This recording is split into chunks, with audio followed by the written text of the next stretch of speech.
प्रेम से बोलिए दशा माता की जय। आज दशा माता के व्रत का 10वां दिन है और आज की कहानी में आप सुनेंगे नल दमयंती की कहानी, जो डोरा खोलते समय जरूर सुनना चाहिए। और से बोलिए दशा माता की जय। प्राचीन काल में नैसद नाम का एक सुंदर नगर था। उस देश का राजा नल अत्यंत स्वरूपवान था। प्रजा में भी वह बहुत प्रिय था। नल की पत्नी दमयंती अत्यंत सुंदर, गुणवान और संस्कारी थी। उसे वरदान था कि जब भी वे दाहिने हाथ से मृत जीव को स्पर्श करेगी तो वह मृत शरीर जीवित हो उठेगा। सरिता के तट पर राजा ने एक सुंदर महल का निर्माण किया था। सारा दिन राजा राज्य की कार्यधुरा में जुटा रहता था। सायंकाल को वह विश्राम के लिए इस महल में लौटता था। तो एक समय की बात है, राजा नल प्रातःकाल नहा धोकर वस्त्र अलंकार से सुसज्जित होकर दरबार में गया। रानी दमयंती महल की खिड़की के पास बैठकर बाहर सरोवर का अवलोकन कर रही थी। उसने देखा कि सरोवर के किनारे कुछ स्त्रियां श्रृंगार सजकर हाथ में पूजा की थाली लिए हुए पूजा कर रही हैं। दमयंती को कौतूहल हुआ कि वह स्त्रियां क्या कर रही हैं। उसने अपनी दासी को इसका पता लगाकर आने को कहा। दासी सरोवर के किनारे गई और एक स्त्री को पूछा कि हमारी रानी जानना चाहती हैं कि आप क्या कर रही हैं। वह स्त्री बोली कि आज दशा माता का दिन है, हम दशा माता का डोरा बांध रहे हैं। दासी दमयंती के पास वापस आई और उस स्त्री के साथ हुई बातचीत को दोहराई। दमयंती ने कहा कि तू भी वहां जा और मेरे लिए दशा माता का डोरा ले आ। दासी उन स्त्रियों के पास गई और कहा कि हमारी रानी के लिए डोरा दे दो। वह स्त्री ने कहा कि गोकुलाष्टमी के दिन सूत के 9 तार और अपने वस्त्र का एक तार इकट्ठा करके 10 तार का डोरा बनाकर हाथ के ऊपर के भाग में बांधना चाहिए। दशा माता के डोरे के प्रभाव से मनवांछित फल की प्राप्ति होती है। इस डोरे का अनादर करने से अनेक प्रकार की विपत्तियां आती हैं। उनसे बचने के लिए दशा माँ का व्रत लेना चाहिए। लेकिन तुम्हारी रानी इस सब को कर सकती है तो दशा माता का डोरा ले जाओ। दासी ने दशा फल का डोरा लाकर दमयंती को दिया। वह 9 तार का डोरा था। अपने वस्त्र का एक तार का डोरा डालकर वह धूप दीप से डोरे का पूजन करके दमयंती ने उसे अपने दाहिने हाथ पर बांधा और श्रद्धा से व्रत की विधि की। सायंकाल को राजा मृगया के समय जब महल में लौटे तो रानी श्रृंगार सजकर बैठी थी। उनके हाथ पर डोरा बंधा हुआ देखकर राजा ने पूछा कि यह डोरा कैसा है। रानी ने कहा कि यह दशा फल का डोरा है, मैंने दशा माता का व्रत लिया है, इससे हम किसी भी विपत्ति से मुक्त रहेंगे। राजा बोला, हमारे पास धन संपत्ति सुख शांति आदि सब कुछ तो है, फिर इस डोरे की क्या जरूरत है। उसने यह डोरा तोड़कर वह पास में सुलगती हुई अग्नि में डालकर जला दिया। राजा ने दशा माता के डोरे का अपमान किया था। डोरा जैसे जैसे जलता गया वैसे वैसे नैसद देश की सुख समृद्धि घटने लगी। सूखा पड़ने लगा, लोग भूख से मरने लगे। प्रजा खाने की तलाश में परदेश चली गई। पड़ोस के राजा ने आक्रमण किया तो राजा की राजगद्दी छीनकर नगर से बाहर निकाल दिया गया। राजा और रानी परदेश की ओर चल पड़े। वे चलते गए, एक देश, दूसरा देश, फिर तीसरा देश आया। आखिर में कनकावती नगर आए, जहां मोती सर तालाब था। राजा रानी तालाब के किनारे बैठे, उन्हें जोरों की भूख लगी थी। राजा ने तालाब में जाकर 5 मछलियां पकड़ी और दमयंती को दी और कहा कि तुम इसको धोकर तैयार करो, तब तक मैं नगर में जाकर रोटी खिचड़ी का बंदोबस्त करके लौटता हूँ। राजा नगर में गया। नगर का सेठ हर रोज गरीबों और भिक्षुकों को भोजन कराता था। राजा ने उसे अपनी व्यथा सुनाई तो सेठ ने उसे एक बड़े पात्र में पके हुए चावल दिए। राजा ने उस पात्र को सिर पर रखकर तालाब की ओर जा रहा था। इतने में एक चील उड़ती हुई आई और राजा के सिर पर से रखा पात्र अपने दोनों पंजों से बीच में दबाकर ले उड़ी। राजा ने ऊपर देखा तो पात्र में से चावल का एक दाना गिरकर उनकी मोछ में चिपक गई। अब राजा निराश होकर दमयंती के पास लौट आए। जो घटना घटी वह सुनाई, लेकिन उनकी मूछ में चिपका हुआ वह एक दाना को राजा की नीयत पर रानी को शक हुआ। राजा ने कहा कि वह मछलियां कहाँ हैं। रानी ने कहा कि उन मछलियों को न जाने क्या हुआ था, वे सजीवित होकर तालाब में जा गिरी। राजा ने कहा, क्या? रानी ने कहा कि हाँ, मैं सच कहती हूँ। राजा ने पूछा, लेकिन मृत मछलियाँ सजीवित कैसे हो सकती है? रानी ने कहा, मेरे दाएं हाथ में अमरवेल है, उसके स्पर्श से कोई भी भूमृत जीव जीवित हो जाता है। राजा क्रोधित हो उठा और कहा कि चावल से भरा पात्र चील ले उड़ी और मैं भूखा का भूखा ही रहा। तूने सारी मछलियाँ खा ली। तू स्वार्थी है, अब तू मेरी रानी नहीं है। रानी ने कहा, किंतु मैं कुछ सुनना नहीं चाहता। रात को जब वे दोनों सो गए तो राजा मन ही मन अब भी दमयंती पर खफा थे। उन्हें समझ में नहीं आया कि सब कुछ दशा माता के क्रोध का परिणाम है। उसने रानी का त्याग करने का फैसला कर लिया। उसने रानी की ओर देखा तो वह सो रही थी। राजा उठा और उसे अकेली वन में छोड़कर निकल पड़ा। दूर गया तो उसने जंगल में भयानक आग जलती देखी। उस आग में एक काला सर्प जल रहा था। नल ने उसे बचा लिया। सर्प ने उसे कहा कि मैं तुम पर प्रसन्न हूँ, कोई वर मांगो। राजा ने कहा, मुझे अपना काला रंग दो और कुरूप बना दो। सर्प ने वैसा ही किया और कहा कि जब भी असली रूप पाना चाहते हो तो मुझे याद करना, मैं आकर फिर से तुम्हें सुंदर बना दूंगा। राजा नल काला शरीर और कुरूप मुख वाले लिए आगे बढ़े। वह एक नगर में पहुंचा। राजा अश्वविद्या में अत्यंत कुशल थे। उन्हें अश्वशाला में अश्वों को तैयार करने की नौकरी मिल गई। उधर सुबह हुई तो दमयंती की नींद खुली तो नल को अपने पास न पाकर घोर कल्पात करने लगी। रोती कलपती इधर उधर भटकती वह एक नगर के पास आई। वह नगर उसके पिता का था।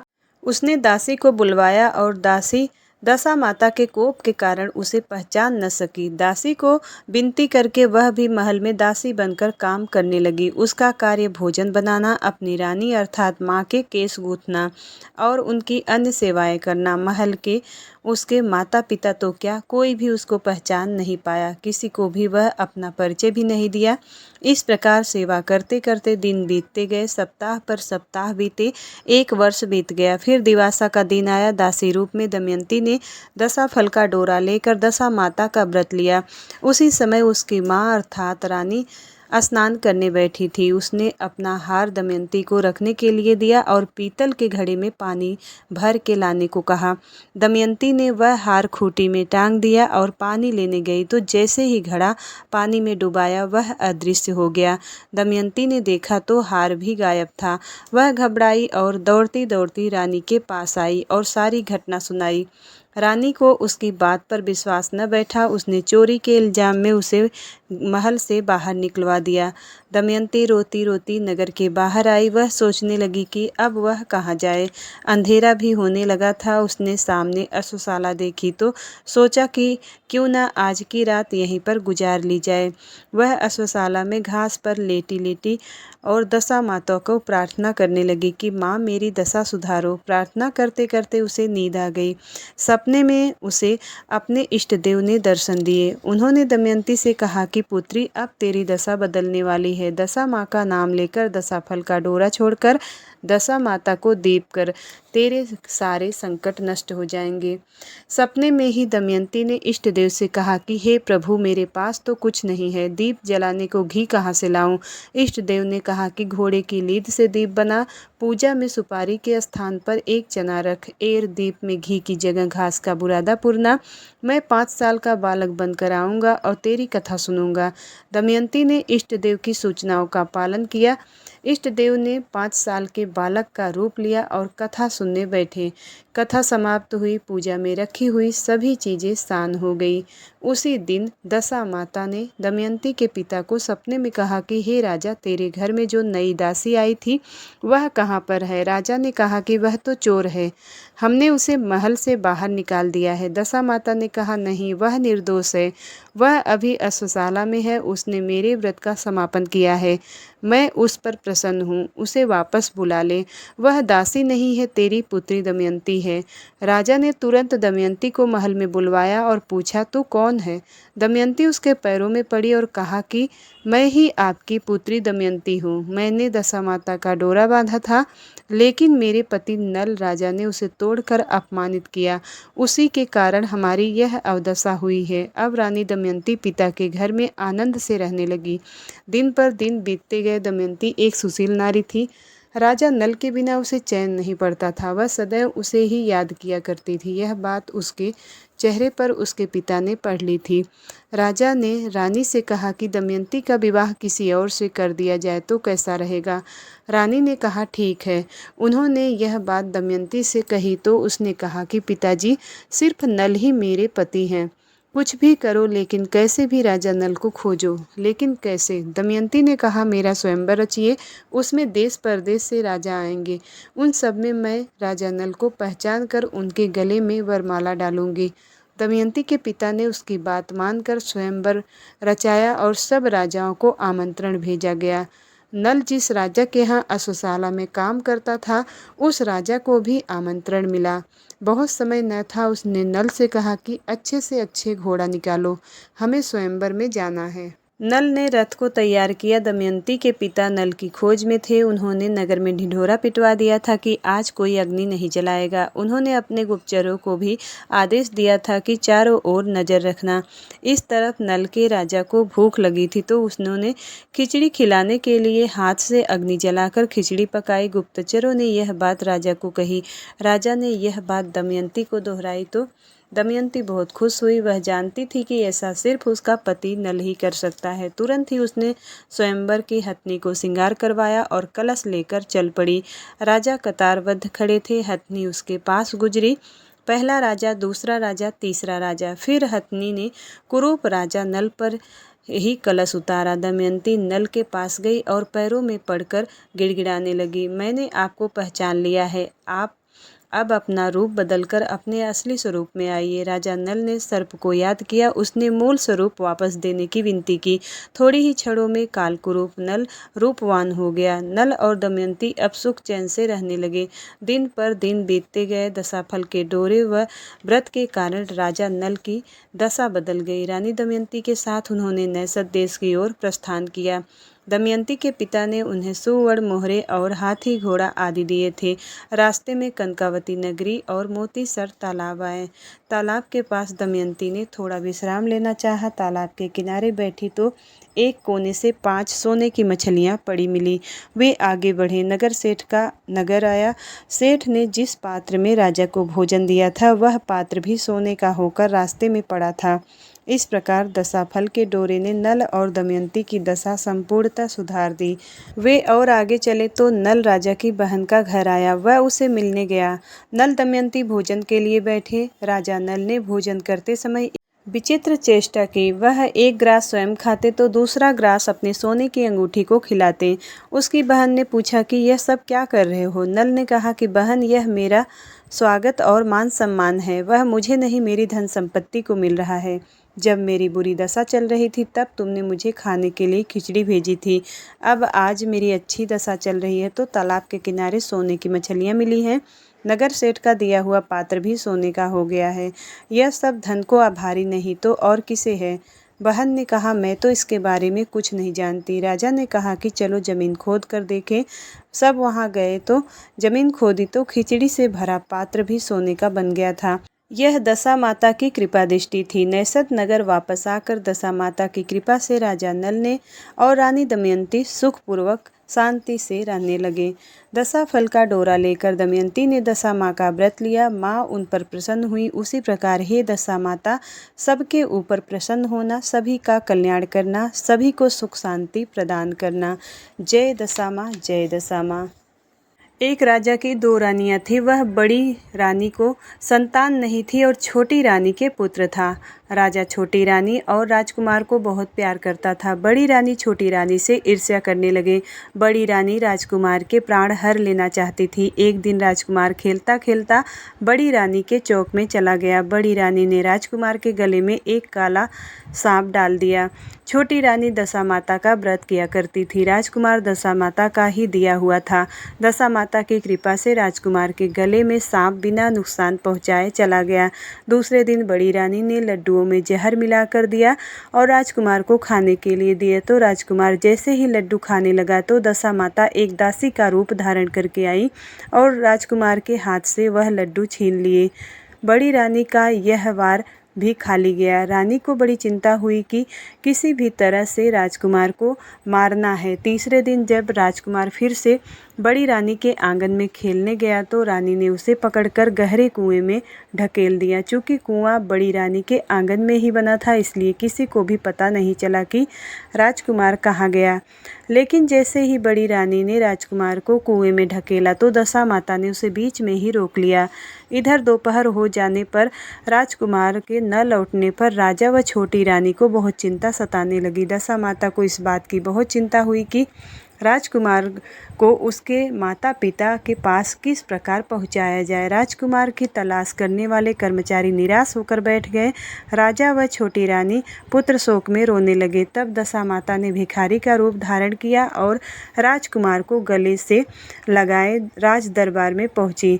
वह राजकुमार को एक वस्त्र में छिपाए हुए भिक्षा मांगने लगी। सिपाहियों ने उसे दुत्कार कर कहा कि तुझे भिक्षा की पड़ी है। यहाँ पर राजकुमार खो गया है। सारे लोग दुख और चिंता से व्याकुल हैं। इस पर दशा माता बोली, भाइयों, पुण्य का प्रभाव बड़ा ही विचित्र होता है। यदि मुझे भिक्षा मिल जाए तो संभव है कि खोया हुआ राजकुमार तुम लोगों को मिल जाए।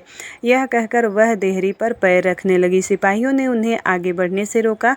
उसी समय दशा माता ने बालक का पैर वस्त्र से बाहर निकाल दिया। सिपाहियों ने समझा कि कुंवर इसके हाथों में ही है, इसलिए उसे अंदर जाने दिया। दशा माता कुंवर को लिए हुए भीतर चली गई। उसने राजकुमार को चौक में छोड़ दिया और वापस चली गई। परंतु रानी ने दशा माता रूपी भिखारिन को देख लिया था। उसने कहा कि खड़ी रहो, और कौन हो तुम? तुमने 3 दिन तक मेरे बेटे को छिपा कर रखा था। तुमने ऐसा क्यों किया? तुम्हें इस प्रश्न का उत्तर देना होगा। दशा माता उसी समय ठहर गई। उन्होंने बताया कि मैं तुम्हारे पुत्र की चोरी करने वाली नहीं हूँ। मैं तो तुम्हारी आराध्या देवी दशा माता हूँ। मैं तुम्हें सचेत करने आई हूँ कि बड़ी रानी तुमसे ईर्ष्या करती है। वह तुम्हारे पुत्र के प्राण हर लेना चाहती है। एक बार उसने तुम्हारे पुत्र के गले में काला सांप डाला था, जिससे मैंने भगाया था। दूसरे बार में उन्होंने विष के लड्डू खाने के लिए दिए थे, जिन्हें मैंने उनके हाथों से छीन लिए थे। इस बार उसने तुम्हारे राजकुमार को अपने आंगन के बने हुए कुएं में ढकेल दिया था। मैंने उसे बीच में ही रोक कर रखा था। इस समय मैं भिखारिन के भेष में तुम्हें सचेत करने आई हूँ। यह सुनकर छोटी रानी दशा माता के पैरों में गिरकर क्षमा मांगने लगी। छोटी रानी विनती भाव से बोली कि जैसी कृपा आपने मुझ पर दर्शन देकर की है, मैं चाहती हूँ कि आप सदैव इस महल में निवास करें। मुझसे जो सेवा पूजा होगी मैं करूँगी। इस पर दशा माता बोली कि मैं किसी घर में नहीं रहती हूँ। जो श्रद्धापूर्वक मेरा ध्यान स्मरण करता है, उसी के हृदय में निवास करती हूँ। मैंने तुम्हें साक्षात दर्शन दिए हैं, इसलिए तुम सुहागिनों को बुलाकर उन्हें यथाविधि आदर सत्कार के साथ भोजन कराओ और नगर में ढिढोरा पिटवा दो कि सभी लोग मेरा डोरा ले और व्रत करें। इतना कहकर दशा माता अंतर्ध्यान हो गई। रानी ने अपने राज्य की सौभाग्यवती स्त्रियों को निमंत्रण देकर बुलाया और उपटन लेकर शिरोभूषण श्रृंगार करके उनका यथाविधि सेवा कर भोजन करवाया और दक्षिणा में गहने आदि देकर विदा किया। रानी ने अपने राज्य में ढिंढोरा पिटवा दिया कि अब से सब लोग दशा माता का डोरा लिया करें। दशा माता की जय। एक घर में सास बहू रहती थी। बहू का पति परदेश गया था। एक दिन सास ने बहू से गांव में आग लाकर भोजन पकाने को कहा। बहू गांव में आग लेने गई तो पर किसी ने भी उसे आग नहीं दिया और सभी ने कहा जब तक दशा माता की पूजा नहीं हो जाती तब तक आग नहीं मिलेगी। बेचारी बहू खाली हाथ घर लौट आई। उसने सास को बताया कि गांव भर में आज दशा माता की पूजा है, इसलिए कोई भी आग नहीं दे रहा है। शाम हो जाने पर सास आग लेने गांव में गई तो स्त्रियों ने उसे आराम से बैठाया और कहा कि सुबह तुम्हारी बहू आग लेने आई थी, परंतु हमारे यहाँ पूजा हो रही थी, इसलिए आग नहीं दे सकी। सास आग लेकर अपने घर पहुँची थी कि एक आदमी बछड़ा लिए हुए आया और उसके पीछे पीछे एक गाय थी। स्त्री ने पूछा कि यह गाय का पहला बच्चा है क्या? आदमी ने उत्तर दिया कि हाँ। उसने फिर पूछा कि बछड़ा है या बछिया? उसने जवाब दिया कि बछड़ा है। सास ने घर जाकर बहू से कहा कि आओ हम दोनों भी दशा माता का डोरा लें और व्रत करें। दोनों सास बहू ने डोरा लिया और सवेरे से व्रत आरंभ किया। 9 दिन व्रत किया। 9 दिन पूरे हो जाने पर 10वें दिन डोरे की पूजा की। सास बहू दोनों ने मिलकर गोल गोल 10-10 अर्थात कुल 20 फेरे बनाए। 21वां फेरा गाय को दिया। पूजन समाप्त होने पर सास बहू दोनों पारण करने बैठी। उसी समय बुढ़िया के बेटे ने परदेश से लौटकर दरवाजे पर आवाज़ लगाई। आवाज़ सुनकर माँ ने मन में सोचा कि क्या हुआ, थोड़ी देर बेटा अगर दरवाजे पर खड़ा रह जाए तो मैं पारण करने के बाद ही दरवाज़ा खोलूँगी। इधर बहू ने आवाज़ सुनी तो उसे रुकने का साहस नहीं हुआ। उसने अपनी थाली का अन्न इधर उधर करके झट से पानी पीकर उठ खड़ी हुई। उसने जाकर दरवाज़ा खोला तो पति ने उससे पूछा कि अम्मा कहाँ है। बहू ने उत्तर दिया कि वह अभी पारण कर रही हैं। तब पति बोला कि मैं तुम्हारे हाथ का जल भी नहीं पीऊँगा, क्योंकि मैं 12 बरिस के बाद घर आया हूँ।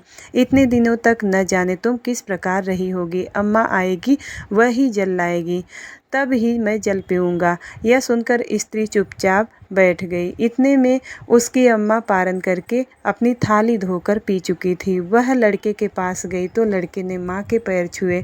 अम्मा ने उसे आशीर्वाद देकर बेटे को घर में ले आई। माता ने थाली परोस कर रखी। बेटा भोजन करने लगा। उसमें हाथ का पहला ग्रास ही लिया था कि फेरों के टुकड़े जो बहू ने अपनी थाली में फेंक दिए थे अपने आप बेटे के सामने आने लगा। बेटे ने माँ से पूछा कि यह सब क्या हो रहा है। माँ बोली कि क्या जानूँ बेटा, बहू जाने। यह सुनकर बेटा आग बबूला हो गया। ऐसी बहू मेरे किस काम की, जिसके चरित्र की तुम साक्षी नहीं हो। इसको मैं घर में नहीं रख सकता।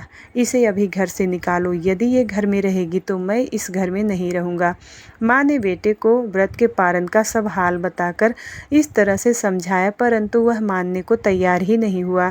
वह यही कहता रहा कि इसे घर से बाहर करो, मैं तो यहाँ पर नहीं रहूँगा। माँ ने सोचा कि थोड़ी देर के लिए इसे बाहर कर देती हूँ, जब लड़के का गुस्सा उतर जाएगा तब बहू को बुला लूँगी। बुढ़िया ने बहू से कहा कि देहरी के बाहर जाकर पेड़ के नीचे थोड़ी देर के लिए खड़ी हो जाओ। जब बहू पेड़ के नीचे खड़ी हुई तो पेड़ बोला कि मुझसे हटकर खड़ी हो, मैं दशा माता के विरोधी के छाया नहीं दे सकता। इस पर वह वहाँ से चलकर घड़ौची के पास गई। घड़ौची बोली कि मुझसे हट कर खड़ी हो, मुझ पर इतना भार घड़ों का नहीं है जितना भार तेरा है। वह यहाँ से हटकर घूरे के ढेर के पास खड़ी हो गई। घूरे का ढेर बोला कि मुझ पर इतना भार कूड़े का नहीं है जितना कि तेरा है, यहाँ से हटकर दूर कहीं खड़ी हो जा। इस प्रकार उसे कहीं भी खड़ा होने नहीं दिया गया। वह अपने मन में बहुत दुखी हुई। वह जंगल में चली गई। जंगल में भूखी प्यासी घूमती फिरती एक सूखे कुएं में गिर गई। वह उसमें गिरी परंतु उसे चोट नहीं आई। वह नीचे बैठ गई। अचानक राजा नल वहां शिकार खेलते खेलते वहां आ पहुंचे।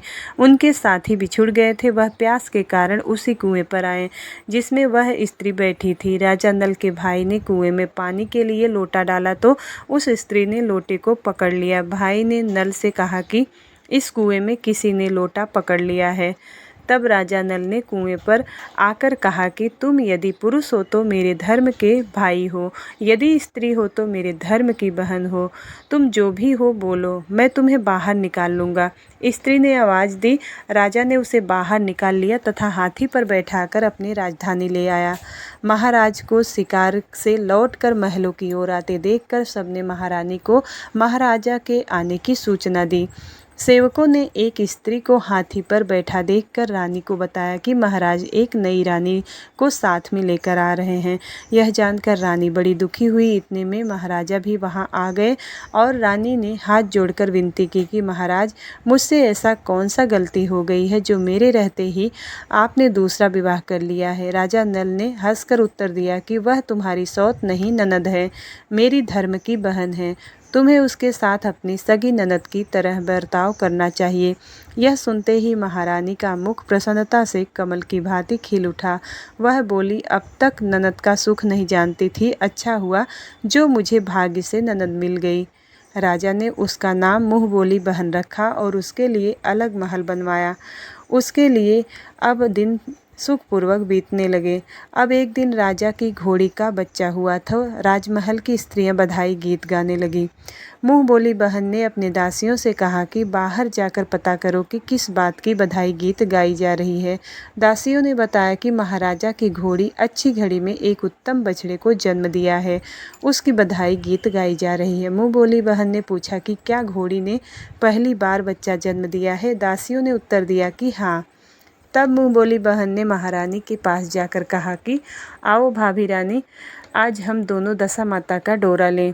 रानी ने पूछा कि डोरा क्या चीज़ है, मुझे समझाओ। वह बोली दशा माता के व्रत का यह नियम है कि पहले पहल जब गाय या घोड़ी या स्त्री के प्रसव की खबर सुने तो डोरा लेकर व्रत आरंभ करने हैं और 9 व्रत करने के बाद 10वें दिन डोरे का पूजन करके विसर्जित करते हैं। इसी के साथ उसने पारण का नियम भी बताया। अब वह महारानी बोले कि तुम्हारा व्रत तुमको फले। मैं पूड़ी और दूध की खीर खाने वाली रानी महारानी भला बनफरा गोले की पपड़ी खाकर कैसे रह सकती हूँ? ऐसा खाए मेरा दुश्मन। वह बोली भाभी मुझे जो चाहे कह लो, परंतु व्रत के संबंध में कुछ मत कहो।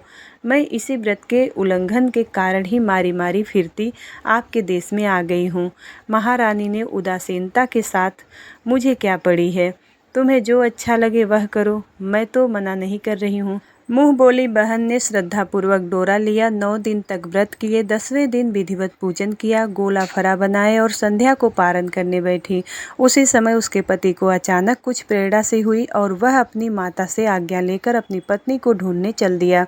घूमता फिरता वह राजा नल की राजधानी में पहुंच गया और अपनी पत्नी का पता लगाने लगा। उसने एक कुएं पर कुछ औरतों को बातें करते हुए देखा। वह कह रही थी कि राजा की मुंह बोली बहन बहुत ही सुंदर स्त्री है, आजकल उसी का किया हुआ सब कुछ होता है। दूसरी स्त्री बोली कि वह सुंदर होने के साथ साथ धर्मात्मा भी है, जब से आई है तभी से उसने सदा व्रत खोल रखा है, उसके दरवाजे पर कोई भी व्यक्ति खाली हाथ नहीं लौटता।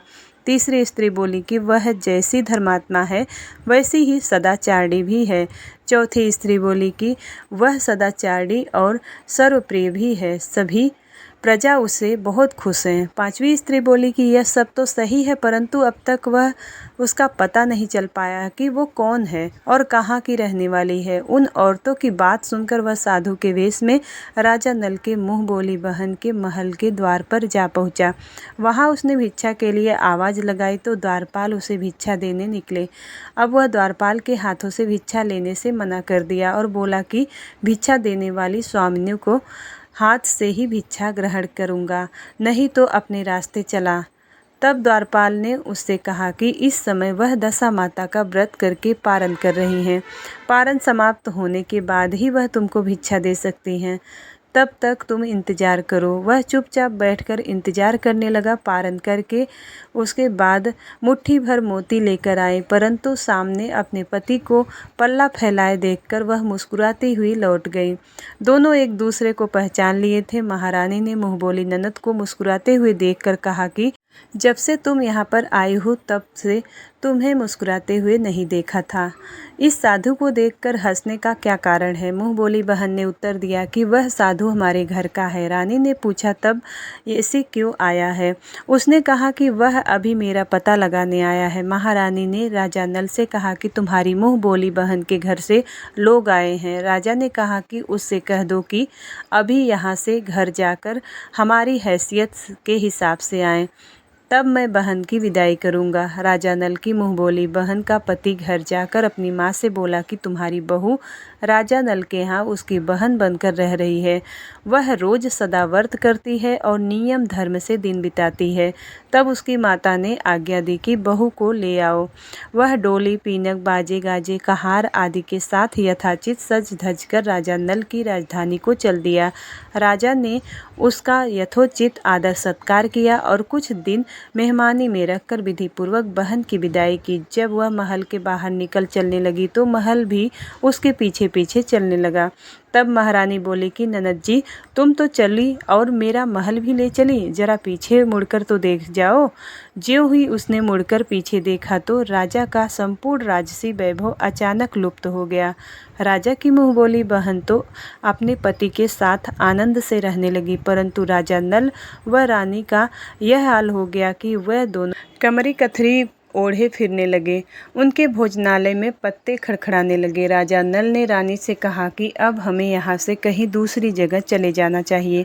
रानी पतिव्रता स्त्री थी, उसने राजा की आज्ञा मान ली। चलते चलते वे एक गांव के पास पहुँचे। वहाँ पर बेरी के पेड़ पर बेर लगे हुए थे। राजा रानी दोनों भूखे थे। उन्होंने बेरी को उठाया तो बेर लोहे के हो गया। इस प्रकार राजा रानी जिस वस्तु के हाथ लगाते वह कंकड़ पत्थर में बदल जाती थी। इतने पर भी राजा रानी आगे बढ़ते गए। रास्ते में उन्हें एक व्यापारी मिला। व्यापारी ने राजा रानी को पहचान लिया। उसने राजा रानी के भोजन के लिए सेर भर आटा दिया। वे आटा लेकर नदी के किनारे पहुँचे। वहाँ पर रानी भोजन बनाने लगी तो रानी ने मछलियाँ भून कर रोटियाँ बना ली। राजा नल भोजन करने बैठे तो रोटियाँ ईंट में परिवर्तित हो गई और मछलियाँ उछलकर नदी में चली गई। वहाँ से चलकर राजा रानी अपने मुँह बोली बहन के घर आए। बहन को जब पता चला कि भाई भाभी आए हैं तो उसने सेवकों से पूछा कि कैसे आए हैं। सेवकों ने कहा कि भिखारियों के हाल में आए हैं। यह सुनकर उसे बड़ी लज्जा आई। उसने राजा रानी को एक कुम्हार के यहाँ ठहरा दिया।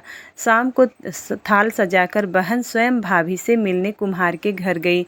उसने भाभी के सामने थाल रखा तो भाभी ने कहा कि इस थाल में जो कुछ भी है उसे कुम्हार के चक्के के नीचे रख दो और चली जाओ। ननद थाल का सामान चक्के के नीचे रख कर चली गई। थोड़ी देर के बाद राजा ने आकर रानी से पूछा कि बहन क्या लाई थी। रानी ने कहा कि आई तो थी, पर जो कुछ लाई थी मैंने इस चक्के के नीचे रखवा दिया है। राजा वहाँ देखा तो वहाँ कंकड़ पत्थरों के सिवा कुछ भी नहीं था। राजा को समझते देर नहीं लगी कि यह सब बुरी दशा के कारण है। भला वह मेरे लिए कंकड़ पत्थर क्यों लाएगी। अब राजा रानी वहाँ से चलकर अपने मित्र के घर गए। मित्र को लोगों से पता चला कि उसने पूछा कि कैसे आना हुआ है। उन्होंने उत्तर दिया कि भिखारियों के हाल में आए हैं। मित्र ने दुखी होकर कहा कि कोई बात नहीं है, जैसे आए हैं वैसे अच्छे आए, आखिर है तो मित्र। उन्होंने महलों में ले गए और मित्र ने उन दोनों का स्वागत किया, स्वादिष्ट भोजन कराया। एक कमरे में उनके लिए पलंग बिछवा दिया।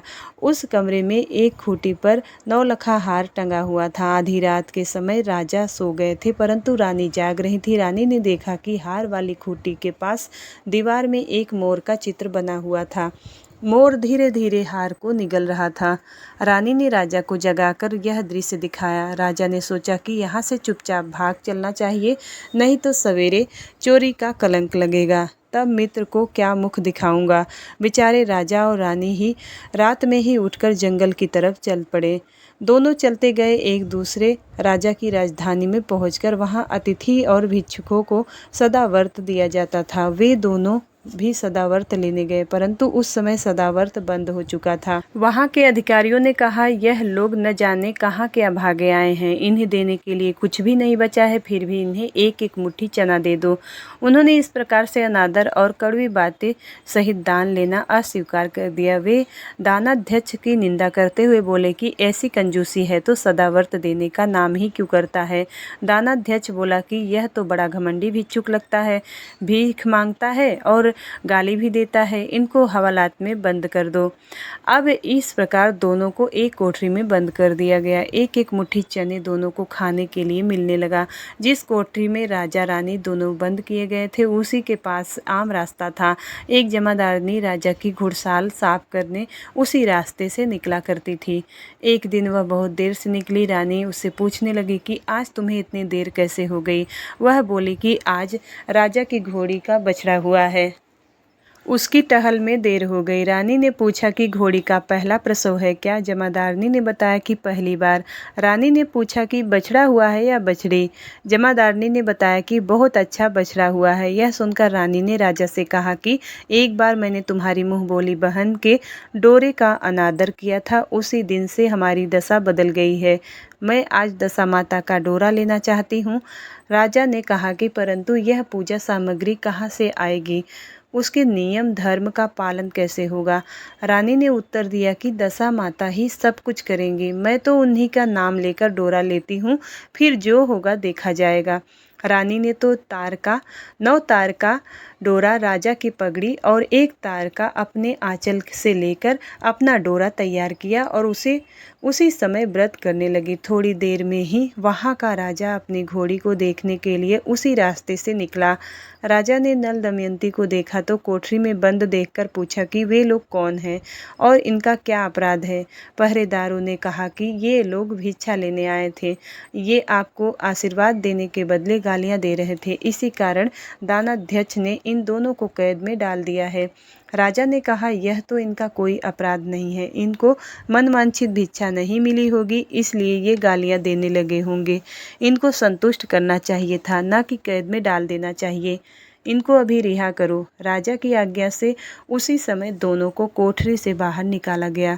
राजा उनके पाँव में पद्म और माथे में चंद्रमा देखकर पहचान गए कि यह तो राजा नल और रानी दमयंती हैं। इस पर उसने दोनों हाथों से हाथ जोड़कर क्षमा मांगी और हाथी पर बैठाकर अपने महल में ले गए। कुछ दिन राजा के यहाँ रहकर उन दोनों ने पूरे राजसी ठाट बाट के साथ अपनी राजधानी की ओर प्रस्थान किए। रास्ते में वे पहले अपने मित्र के यहाँ गए। मित्र ने राजा नल के आने की खबर सुनकर लोगों से पूछा कि मित्र आए हैं तो कैसे आए हैं। लोगों ने कहा, अब की बार तो राजसी ठाट बाट के साथ आए हैं, घोड़े, डंका, निशान, पालकी, पीनक व फौज के साथ लेकर आ रहे हैं। मित्र ने कहा, अच्छी बात है, आने दो, मेरे लिए तो जैसे तब थे वैसे ही अब हैं, आखिर है तो मेरा मित्र ही। राजा रानी मित्र के महल में गए। मित्र ने उनको आदर सत्कार के साथ उसी स्थान पर ठहराया जिस स्थान पर पहले ठहराया था। आधी रात के समय जब राजा सो रहे थे और रानी पैर दबा रही थी, तभी रानी ने देखा कि मोर का चित्र जो पहले हार को निगल गया था उसने अब हार को उगल रहा है। रानी ने राजा को उठाकर दिखाया यह दृश्य और राजा ने अपने मित्र को बुलाकर यह दृश्य दिखाया। मित्र बोला कि मैंने तब भी तुमको चोर नहीं समझा था और अब नहीं समझता हूँ। यह दृश्य तुम्हारी बुरी दशा का फल है। आप निश्चिंत रहिए, मेरे मन में कोई मैल नहीं है। मित्र के हाथ से चलकर राजा रानी अपनी मुँह बोली बहन के यहाँ गए। उसने सुना राजा भैया आ रहे हैं तो उसने लोगों से पूछा कैसे आ रहे हैं। लोगों ने कहा जिस प्रकार राजा आना चाहिए उसी प्रकार आ रहे हैं। उसने कहा कि उनको मेरे महल में ले आओ। जब राजा नल का हाथी बहन के महल की ओर बढ़ा तभी रानी ने कहा कि आप अपनी बहन के घर जाइए, मैं तो उसी कुम्हार के घर में रहूंगी जिसके यहाँ पहले ठहरी थी। राजा ने कहा, जिस कारण इतने दुख उठाए तुम फिर से उससे झगड़ा मोल लेना चाहती हो, यह तुम अच्छा नहीं कर रही हो। परंतु रानी नहीं मानी, वह कुम्हार के घर पर ही ठहरी। राजा बहन के घर चले गए। अब शाम को राजा की बहन भाभी के लिए थाल सजाकर कुम्हार के यहाँ आई तो उसने भाभी के सामने थाल रख दिया। भाभी सोने चांदी के गहने उतार उतार कर रखने लगी। कहने लगी कि खाओ रे मेरे सोने चांदी के गहने खाओ, हम भूखे नंगे क्या खाएंगे। यह उलाहना सुनकर ननद बोली कि उलाहना किसी देती हो, मुझसे जो उस समय हो सका वह सब मैं लाई थी और अभी भी वही लाई हूँ। विश्वास न हो तो चक्के के नीचे अब भी देख लो। सचमुच चक्के के नीचे देखा तो वहाँ पर माणिक मोतियों का ढेर लगा था। रानी यह सब देखकर सन्न रह गई। वह बोली, ननद जी तुम्हारा कोई दोष नहीं है, यह तो हमारी बुरी दशा का परिणाम था। रानी ने ननद का लाया हुआ सब सामान तथा उसमें अपनी तरफ से भी कुछ जेवरात मिलाकर ननद को वापस कर दिया, परंतु ननद को पूजा का न्योता देना भूल गई। वहां से चलकर राजा सूरा गाय के पास आए। गाय ने सेना सहित राजा को भरपेट दूध पिलाया। वहां से आगे चलकर वे नदी के तट पर पहुंचे जहां पर वह पड़ाव डाले तो भोजन बनवाया गया। जब राजा भोजन करने बैठे तो उसी समय नदी में से उछल कर गिरी हुई भुनी हुई मछलियाँ अपने आप थाली में गिर पड़ी। वह रोटियाँ जो ईंट बन गई थी वह रोटियाँ बनकर उनके थाल में आ गई। राजा ने कहा कि यह सब क्या हो रहा है, कुछ समझ में नहीं आता है। रानी ने बताया कि ये रोटियां और मछलियां वही हैं जो उस दिन हमें नसीब में नहीं हुई थी। मैं यदि आपसे उस समय कहती तो कि तली हुई मछलियां जल में उछलकर गिर गई तो रोटियां ईंट बन गई तो आप कदापि इसे सच नहीं मानते। इसी कारण मुझे बहाना बनाना पड़ा था। अब राजा रानी अपनी राजधानी की ओर आगे बढ़े। जब राजा की फौज अपनी राजधानी के समीप पहुंचे तो वहां के लोगों ने समझा कि दूसरे राजा के राजधानी पर आक्रमण कर दिए हैं। वे घबरा गए। वहां के लोग नजराना देखकर राजा से मिलने आए। अब गांव के बाहर आए, परंतु यह क्या, यह तो अपने राजा हैं। लोगों का प्रसन्नता का ठिकाना न रहा। वे श्रद्धा भक्ति के साथ महाराज के आगे चलकर उन्हें उनके महल में ले गए। राजा रानी ने महल में प्रवेश किया। रानी ने तुरंत दशा माता की पूजा का प्रबंध किया। उसने उस पूजा में नगर की सब सौभाग्यवती स्त्रियों को बुलाया। भगवती के भोग के लिए सब प्रकार के पकवान बनाए। अब आटे की 10 बत्तियां, 10 शक्कर की गुजिया और 10-10 28वां सुहागिनों के आंचल में डाली गई। अब सुहागिनों का श्रृंगार करके दशा माता की पूजा आरंभ हुई। कलश स्थापित करके दीपक को जलाया गया, परंतु उसकी बत्ती नहीं जली। अब इस पर पंडितों ने कहा कि किसी को न्योता पाने वाला न्योतने को तो नहीं रह गया, स्मरण किया जाए, उसके आने पर ही दीपक जल पाएगा। रानी ने सोच विचार कर बताया कि ननद तो न्योतने को रह गई हैं। पंडितों ने कहा कि उसे फौरन बुलाया जाए। राजा ने अपने दूरगामी रथ भेजकर अपने मुँह बोली बहन को बुलाया। उसके आते ही कलश का मणिक दीपक प्रज्वलित हो गया। बड़ी धूमधाम से पूजा की गई। अंत में सुहागिनों को भोजन कराकर विदा किया गया। उसी समय राजा ने राज्य में आज्ञा जारी की कि मेरी प्रजा के लोग दशा माता का व्रत किया करें। भगवती माता ने जिस प्रकार राजा नल के दिन फेरे, उसी प्रकार बोलिए दशा माता की जय। एक सास बहू थी। एक दिन सुबह सुबह सास ने बहू से कहा कि जाओ आग लेकर भोजन बनाओ, बड़ी भूख लगी है। बहू हाथ में कंडी लेकर आग लेने गाँव में गई तो उस दिन गांव भर में दशा माता की पूजा थी, इसलिए किसी के यहाँ भी उसे आग नहीं मिला। वह खाली हाथ लौट कर आई। शाम होने पर वह पड़ोसन के पास जाकर बोली कि मेरी सास तो दशा माता का डोरा नहीं लेती, परंतु अब की बार मैं डोरा लेना चाहती हूँ, मुझे पूजन की विधि बता देना। दोबारा जब दशा माता का डोरा लेने का समय आया तो बहू ने सास को बिना बताए दशा माता का डोरा ले लिया। 9 दिन तक वह किसी न किसी बहाने पड़ोसन के घर जाकर कथा सुनती रही। 10वें दिन उसे चिंता सताने लगी कि अब मैं पूजा कैसे करूंगी। वह मन ही मन दशा माता का ध्यान धरकर सोचने लगी कि आज सास कहीं बाहर चली जाए तो मैं शांतिपूर्वक पूजा कर लूं। दशा माता की कृपा से सास बहू से बोली कि मैं आज खेत में जा रही हूँ, यदि मुझे आने में देर हो जाए तो तुम मेरे लिए खेत पर खाना लेकर आना। बहू के मन की मुराद पूरी हो गई। वह तो यही चाहती थी कि उसने सास से कहा कि आप निश्चिंत होकर जाइए, घर का सारा काम मैं निपटा लूँगी। सास के जाते ही बहू ने स्नान कर दशा माता की पूजा की। इसके बाद वह पूजा की सामग्री मिट्टी के गोले में रखकर उसे सिराने के लिए ले जाने लगी थी। तभी उसकी सास खेतों में से वापस आ गई। सास को देखकर बहू ने जल्दी से उस गोले को मटकी में छिपा दिया। उसने सोचा कि उचित समय आने पर गोले को दही से निकाल कर विसर्जित कराऊंगी।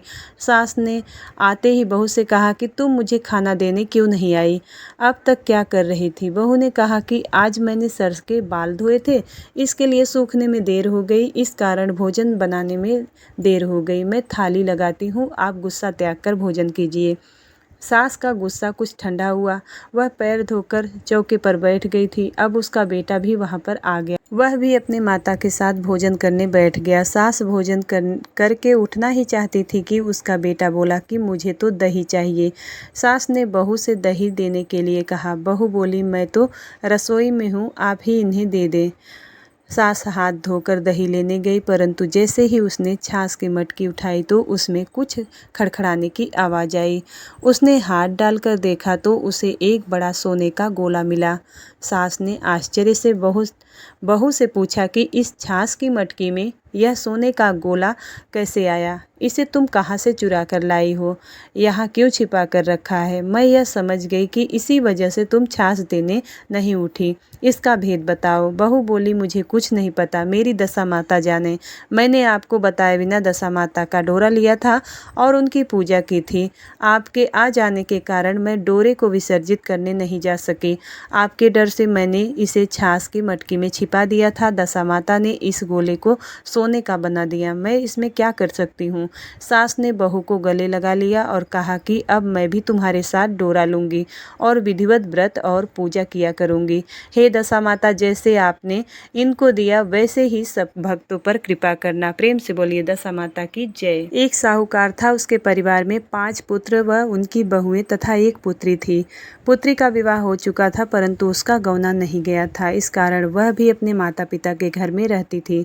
एक दिन साहूकार की पत्नी दशा माता का डोरा ले रही थी, उसकी बहुओं ने भी डोरा लिया तो बहुओं ने अपने सास से कहा कि क्या ननद भी डोरा लेना है। अब सास ने कहा हाँ। इस पर बहुएं ने कहा कि उनकी तो विदाई होने वाली है, यदि व्रत से पहले ही विदा हो गई तब क्या होगा। सास ने उत्तर दिया कि मैं व्रत का सारा सामान साथ में रख दूंगी, वह अपने ससुराल में पूजा कर लेगी। ऐसा ही हुआ। उसके ससुराल में लेने उसका पति आ गया। माँ ने बेटी को विधि पूर्वक विदा किया और उसकी पालकी में पूजा का सब सामान रखवा दिया। लड़की जब अपने ससुराल पहुंची तो उसे घर के आंगन में गलीचा बिछाकर बैठाया गया। आस पड़ोस की महिलाएं नई बहू को देखने आने लगी।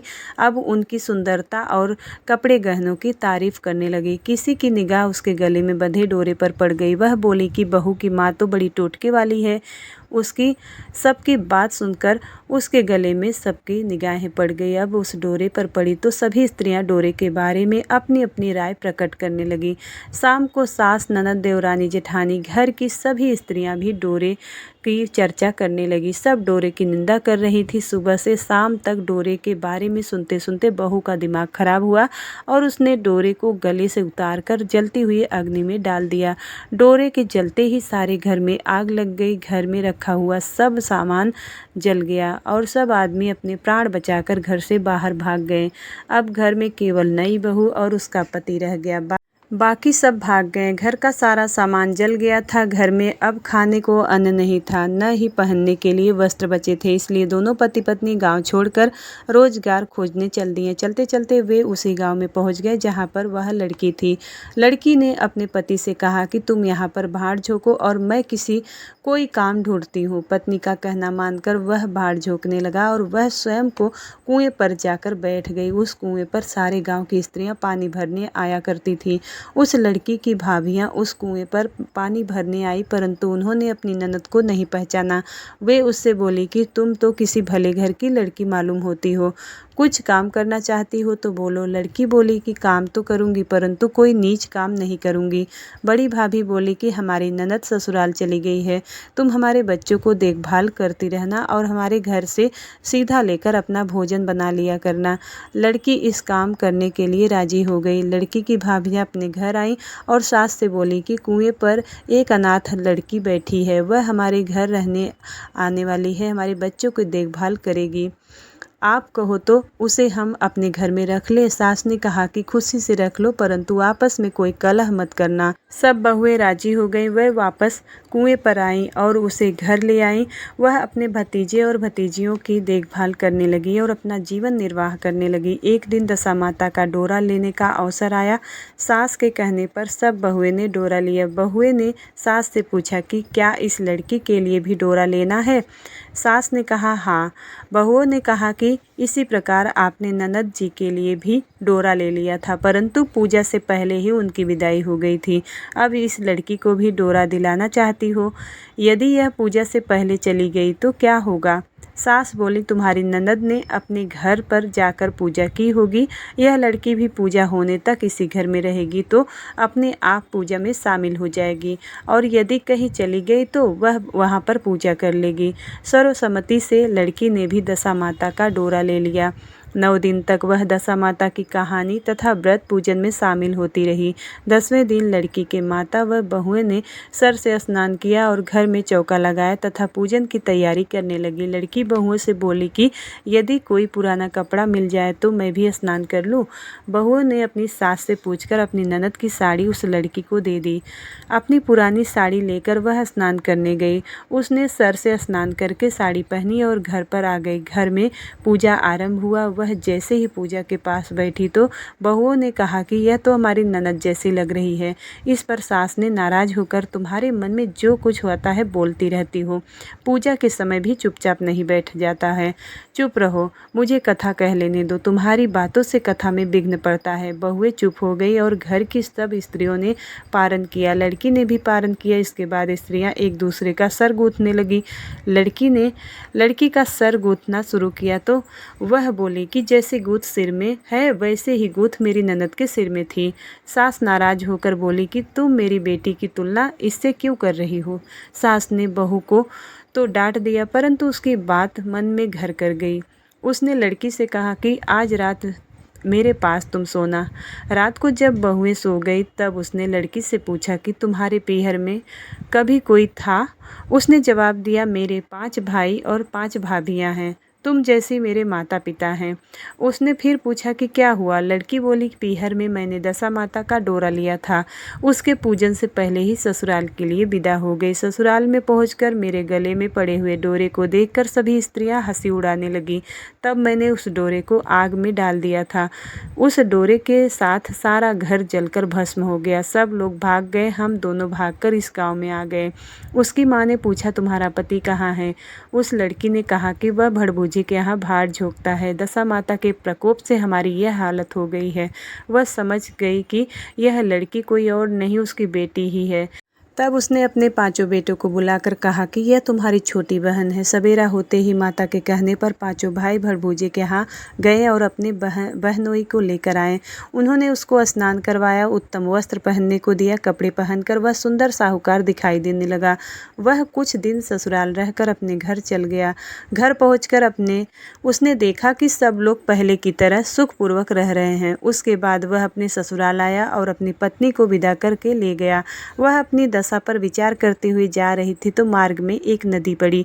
उसी नदी में स्नान करके अप्सराएं दशा माता का डोरा ले रही थी। उनके पास एक डोरा बचा हुआ था। वह अप्सराएं बोली कि यदि इस डोली में कोई उच्च वर्ग की स्त्री हो तो उसे ये डोरा दे दो। उन्होंने डोली के पास जाकर पता किया तो वह डोरा उस लड़की को दे दिया।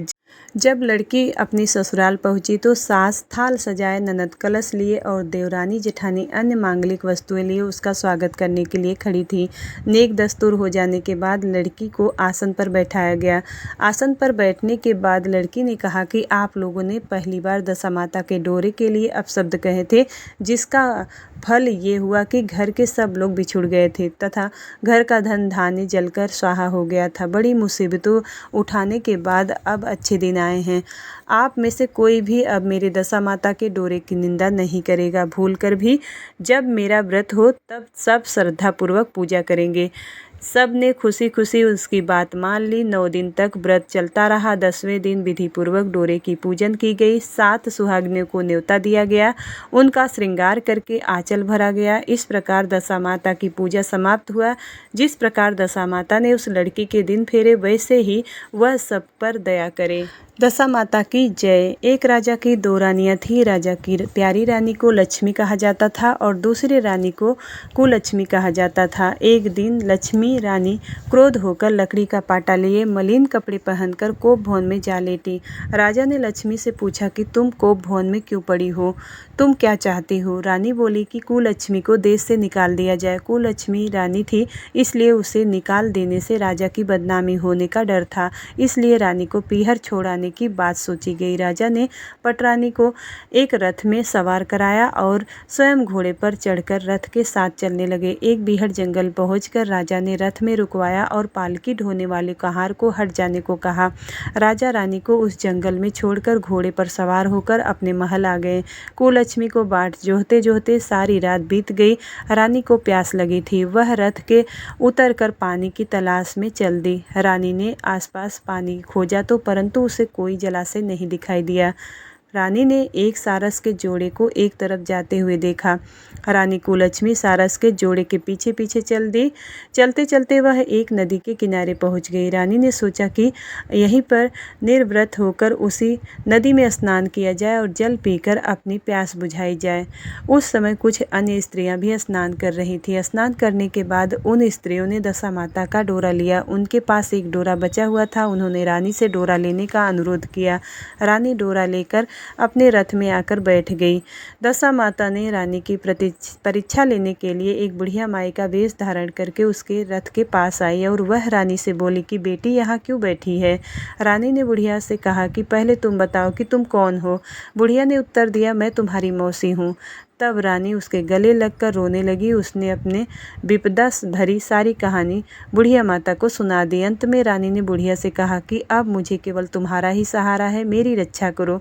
दशा माता की कृपा से उसी जगह पर माया का शहर बस गया। रानी के भाई भाभी आदि सारा मायका वहाँ प्रकट हो गया। रानी ने अपने पीहर के साथ मिलकर 9 दिन तक दशा माता की कथा कहानियाँ सुनाई। 10वें दिन तक डोरे की पूजा होनी थी। उस दिन सवेरे उठकर दशा माता ने रानी से कहा कि नदी में स्नान कराओ, वहाँ तुमको स्वर्ण कलश मिलेगा, तुम उसे लेकर आना और डोली में तुम्हें लेने आएंगे, उसमें बैठ जाना। किसी से ये मत पूछना कि यह डोली किसकी है। रानी ने नदी में स्नान किया। वह स्नान करके बाहर निकली तो उन्हें 2 स्वर्ण के कलश नदी के किनारे रखे मिले। उन्हीं के पास रेशमी वस्त्र रखे हुए थे। उन वस्त्रों को रानी पहनकर वह चलने लगी तो डोली आती दिखाई दी। वह डोली में बैठ गई और अपने घर पहुंच गई। घर पहुंचकर उसने माया के परिवार की सभी महिलाओं सहित दशा माता की डोरे की पूजा की। सुहागिनों को भोजन कराया। इसके बाद उसने पारण किया। अब रानी अपने पीहर में आनंद पूर्वक साथ मिलकर रहने लगी। इधर कुछ समय बाद राजा को रानी कुलक्ष्मी का ध्यान आया। राजा ने विचार किया कि जिस दिन से मैं रानी को जंगल में छोड़कर आया हूँ तब से उनका कोई समाचार नहीं मिला। चल कर देखना चाहिए कि रानी कुलक्ष्मी का क्या हाल है। मंत्रियों ने राजा को समझाया कि अब रानी से मिलना आपके लिए ठीक नहीं होगा, परंतु राजा ने मंत्रियों की बात पर कोई ध्यान नहीं दिया। वह घोड़े पर सवार होकर उसी स्थान पर पहुंचे जहां पर उन्होंने रानी को छोड़ आया था। राजा को ये देखकर बड़ा आश्चर्य हुआ कि यहाँ तो सघन वन था, परंतु अब तो यहाँ रमणीक बस्ती बनी हुई है। राजा ने लोगों से पूछा कि यह कौन सी नगरी है। लोगों ने उसे बताया कि यह तो कुलक्ष्मी का नगर है। अब तो राजा के आश्चर्य का ठिकाना न रहा। वह बार बार सोच रहा था कि क्या वह नगर में मेरी पटरानी कुलक्ष्मी का बसाया हुआ है। राजा ने कुलक्ष्मी के महल के पास जाकर सूचना भिजवाई कि उनसे अमुक देश के राजा मिलना चाहते हैं। रानी ने राजा को पहचान कर मिलने से मना कर दिया, परंतु मौसी ने उसे समझाया कि हिंदुओं में तो पति परमेश्वर माना जाता है, तुम्हें यही उचित है कि तुम यथाशक्ति उनका आदर सत्कार करो। मौसी के कहने पर रानी कुलक्ष्मी ने राजा को महल में बुलवाया। दोपहर को राजा को भोजन पर बुलाया गया। राजा के साथ एक नाई भी आया था। रानी राजा और नाई को भोजन करा रहे थे। तब तक पहली बार रानी ने नाई के पत्तल पर भोजन परोसा तो नाई ने रानी के पैर पर एक छींटा लगाया। रानी इस भेद को समझ नहीं सकी। नाई ने उसके पैर पर रायते का छींटा क्यों मारा है। अब रानी दूसरी बार पोशाक बदल कर फिर आई। राजा मन में सोचने लगा कि यहाँ तो बहुत सी रानियाँ हैं, सबकी शक्ल एक जैसी है, मैं अपनी रानी को कैसे पहचानूंगा।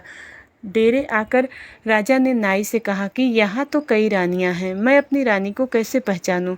नाई बड़ा चतुर था। वह बोला रानी तो एक ही है, परंतु वह पोशाक बदल बदल कर हमारे सामने आ रही है। राजा ने नाई से पूछा तुम कैसे पता चला कि रानी एक ही है। नाई बोला कि मैंने उसके पैर पर रायते का छींटा मारा था। वह 3 बार कपड़े बदल कर हमारे सामने आई, परंतु वह छींटा उनके पैर पर 3 बार लगा था।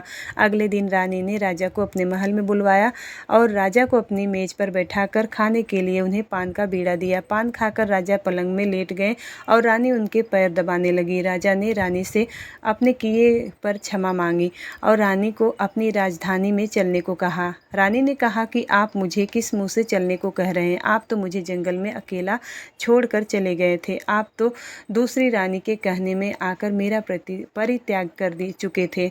यह तो मेरी मौसी का किया हुआ है कि उसी के कारण मैं यहाँ पर वैभव मुझे प्राप्त हुआ है, वरना आप तो मेरा सर्वनाश कर चुके थे। राजा ने रानी को बहुत समझाया। तब रानी बोली कि मैं केवल एक शर्त पे आपके साथ चल सकती हूँ। आप मेरी मौसी से वरदान मांगेंगे कि यह नगरी आपकी राजधानी के पास पहुँचा दिया जाए, जिससे कि जब मेरा मन चाहे आपके पास रहूँ और जब मेरा जी चाहे तो मैं मौसी के दिए हुए महल में चली जाऊँ।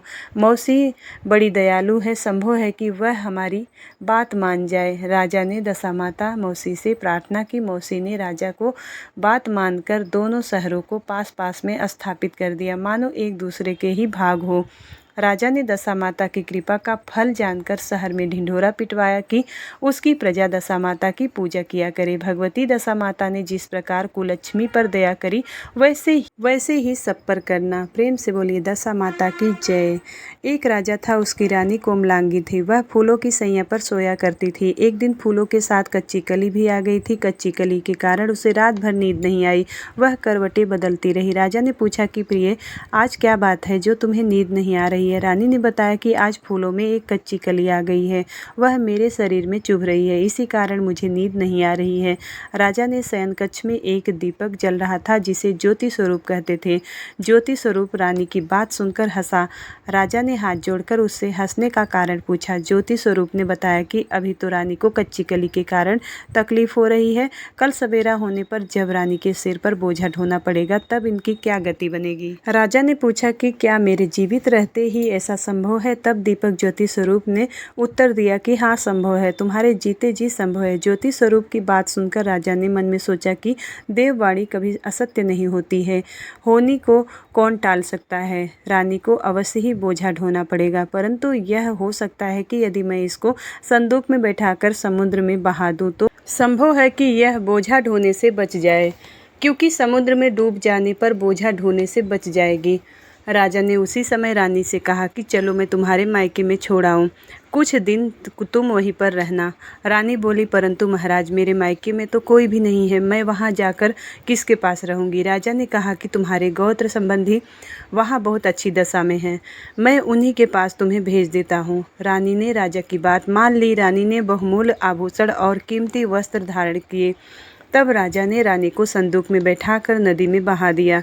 वह नदी समुद्र में ऐसी जगह पर मिलती थी जहाँ पर राजा के बहनोई का राज्य था। समुद्र से मोती निकालने का ठेका राजा के बहनोई ने ले रखा था। वह संदूक बहता बहता जब राजा के बहनोई के इलाके में पहुंचा तो उसने मल्लाहों को आज्ञा देकर संदूक को समुद्र से बाहर निकलवा लिया। संदूक को उसने अपने महल के शयन कक्ष में भिजवा दिया और आदेश दिया कि मेरे पहुंचने तक इसे कोई नहीं खोले। राजा का बहनोई जो उस समय वहां स्वयं राजा था, उसके शयन कक्ष में संदूक पहुंचने पर रानी को पता चला कि इस संदूक को राजा ने समुद्र में पाया है, तो वह फौरन शयन कक्ष में आई और उसने पहरेदारों को हट जाने को कहा। रानी ने संदूक को खोल लिया। उसे संदूक के अंदर 16 श्रृंगार किए हुए एक स्वर्ग सुंदरी मिली।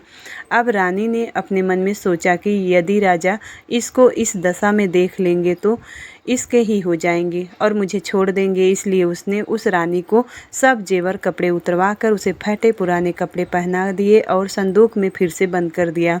राजा जब बाहर से महल में आए तो उसने रानी को अपने शयन कक्ष में बुलाया और रानी से पूछा कि क्या तुमने देखा कि इस संदूक में क्या है? रानी ने उत्तर दिया कि मैंने कुछ नहीं देखा, मुझे नहीं पता कि इस संदूक में क्या है।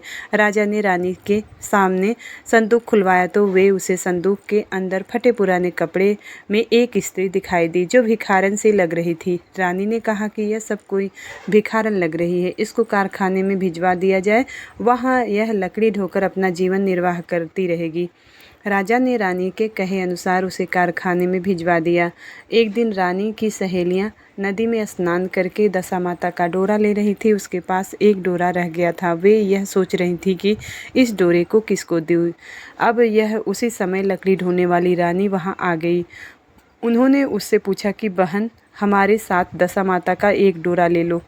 रानी ने कहा कि मुझे डोरा लेने में कोई हर्ज नहीं है, परंतु मुझे तो खाने भर को भी नहीं दिया मिलता। अब इस डोरे की पूजा कैसे करूँगी? वे बोले कि तुम इस बात की चिंता मत करो, हम हर रोज़ इस जगह पर स्नान करने आया करेंगे। 9 दिन तक हम यहाँ पर कथा कहेंगे, तुम भी रोज़ आकर कथा में शामिल हो जाया करना। 10वें दिन पूजा होगी, तब तक दशा माता चाहेंगी तो तुम्हारी सब दशा बदल जाएगी। रानी दशा माता का ध्यान करके डोरा ले ली। अब उसी दिन रानी के पति राजा को यह चिंता हुई कि रानी को संदूक में मैंने बंद करके बहा तो दिया था, परंतु पता नहीं उसका क्या हाल हुआ होगा। अब उसकी खोज खबर लेने के लिए राजा एक नौका पर बैठकर नदी की यात्रा करता हुआ अपने बहनोई के यहाँ पहुँचा। संध्या के समय वह अपनी बहन से बोला कि मेरे हाथ पैरों में बहुत दर्द हो रहा है, किसी को दबाने के लिए बुलाओ। अब उसकी बहन ने लकड़ी ढोने वाली भिखारिन को बुलाकर लाने की आज्ञा दी। उसे कहा कि कि आज रात तुम मेरे भाई के पैर दबा दो।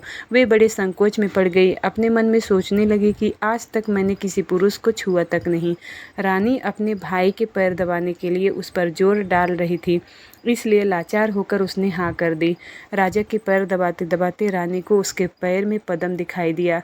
अब रानी चुपचाप रोने लगी। उसके आंसू राजा के पैरों पर टपक पड़ा। राजा ने उससे पूछा कि तुम क्यों रो रही हो?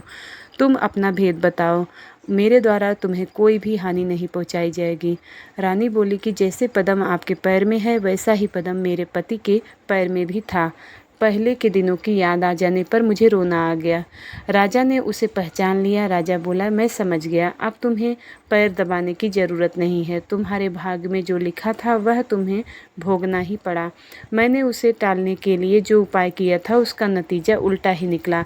तुम्हें मेरे जीते जी ही लकड़ियां ढोनी पड़ी। सवेरा हुआ परंतु अतिथि राजा सोकर नहीं उठे थे और न पैर दबाने वाली दासी ही कमरे से बाहर निकली। राजा की बहन को चिंता होने लगी कि थोड़ी देर के बाद दासी कमरे से बाहर निकली और कारखाने में काम करने चली गई।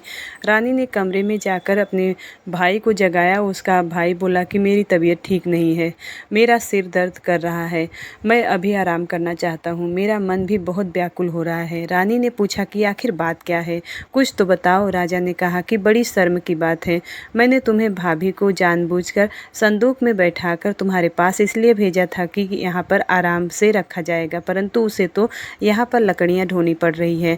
उसके तुमने सारे गहने कपड़े उतार कर रास्ते की भिखारिन बना दिया। उसकी बहन बोली, मैंने उसे नहीं पहचाना। उसने दासियों को भेजकर उसे चुपचाप अपने पास बुलाया।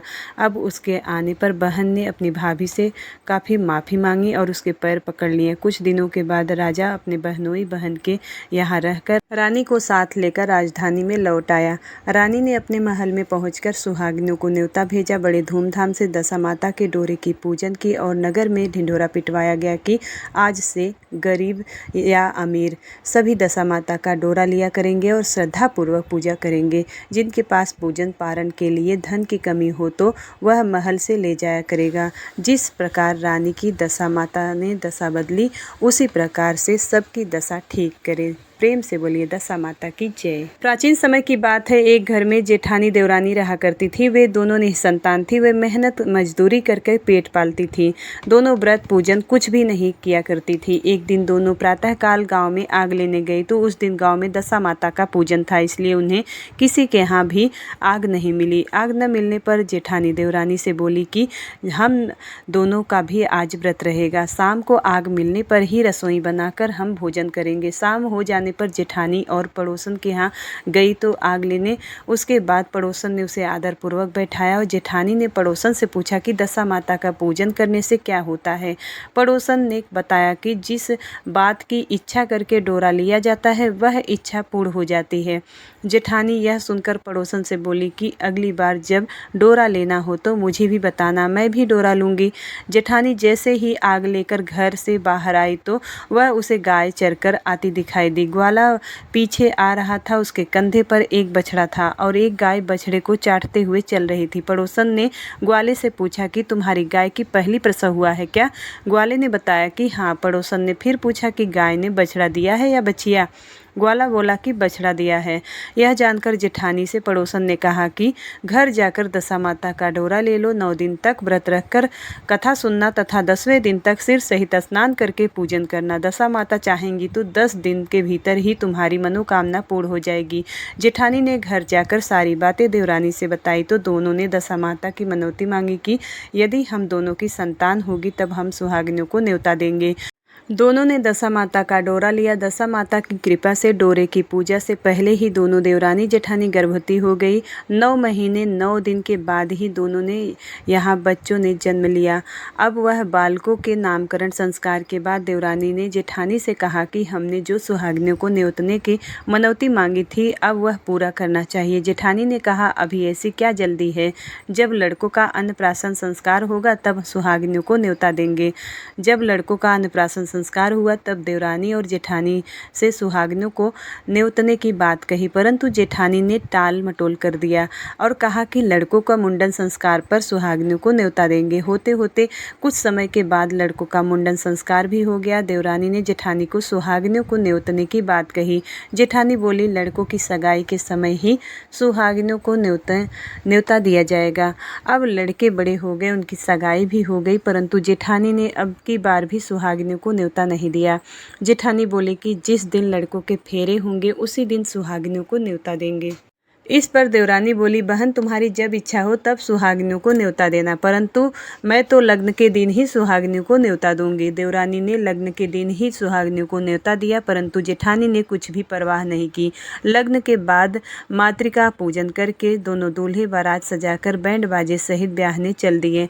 अब देवरानी के बेटे का विवाह बड़े धूमधाम से सकुशल पूर्ण हो गया, परंतु जेठानी ने सुहागिनों को न्योता नहीं दिया था, इसलिए दशा माता ठीक फेरों के समय ही उसे उठाकर ले गई। दूल्हे के सहसा गायब हो जाने के कारण ही वर कन्या पक्ष के दोनों तरफ हाहाकार मच गया। अब वह बारात खाली हाथ घर लौट आई, परंतु लड़की के माता बड़े संकट में पड़ गए। इस पर अधब्याही लड़की से कौन विवाह करेगा।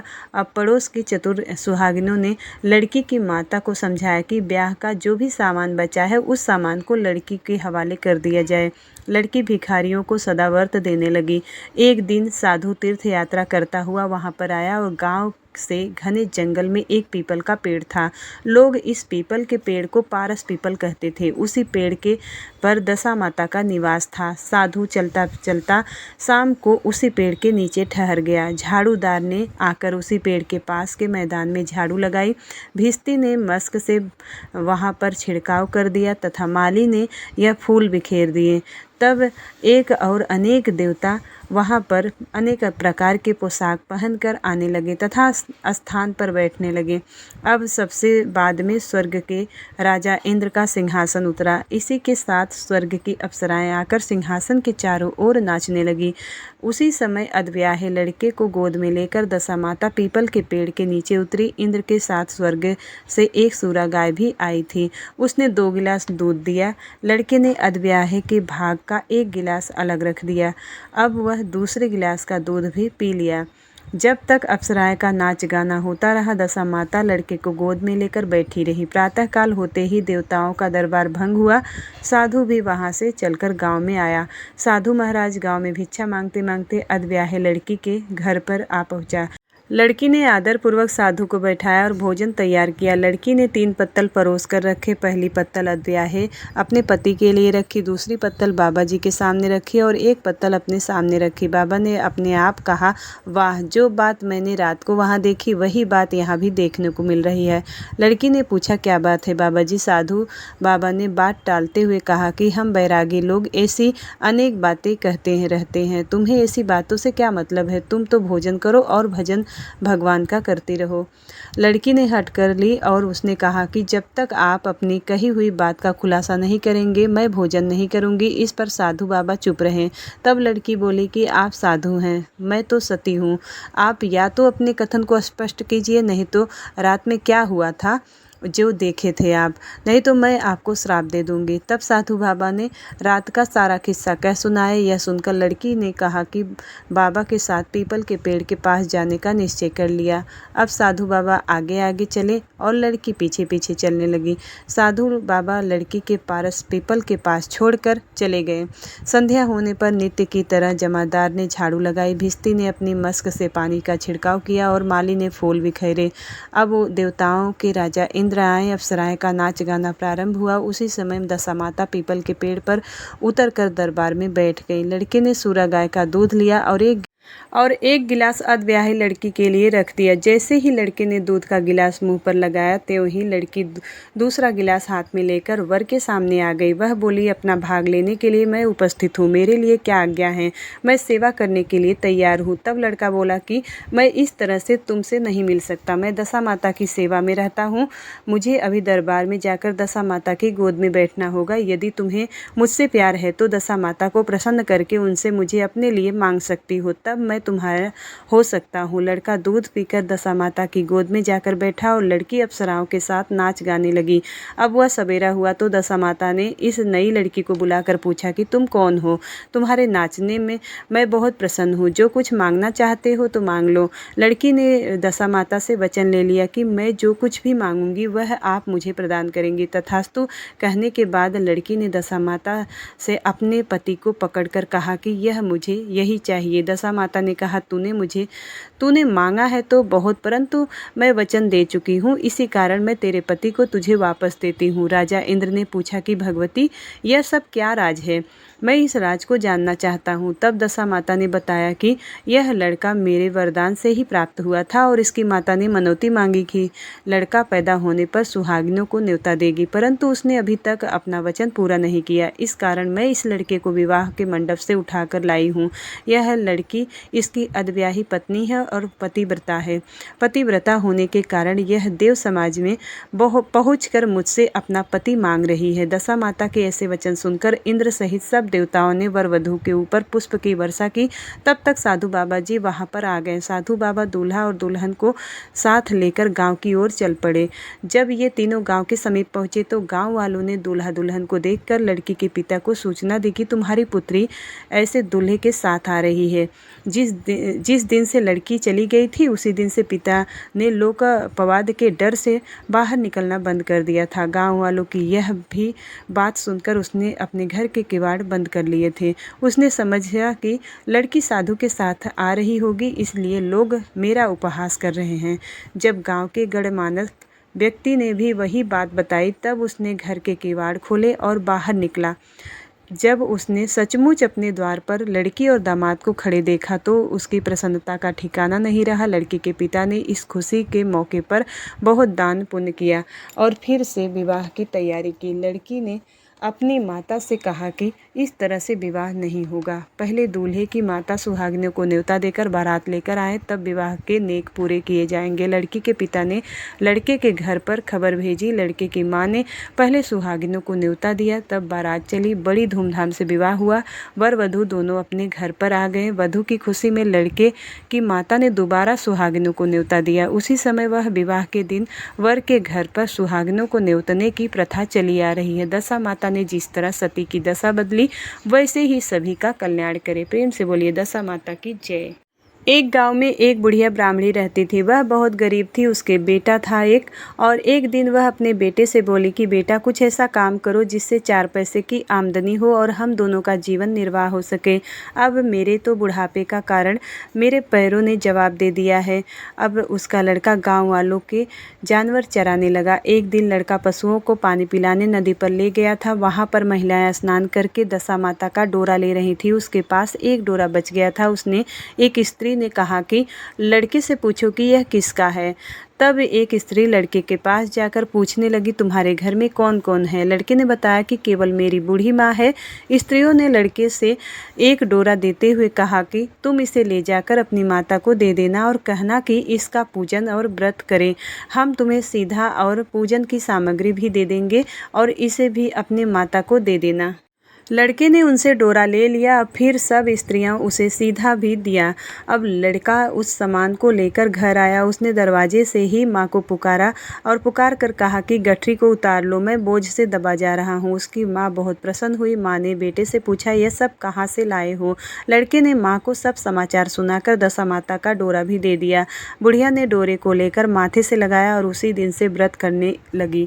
अब 9 दिन तक कथा कहानी कहती रही। 10वें दिन तक उसने डोरे की पूजन की तैयारी शुरू की थी कि वह देहरी के बाहर गोबर से लीप रही थी। तभी उसी समय एक बहुत ही गरीब बुढ़िया आकर बोली कि क्या कर रही हो बहन?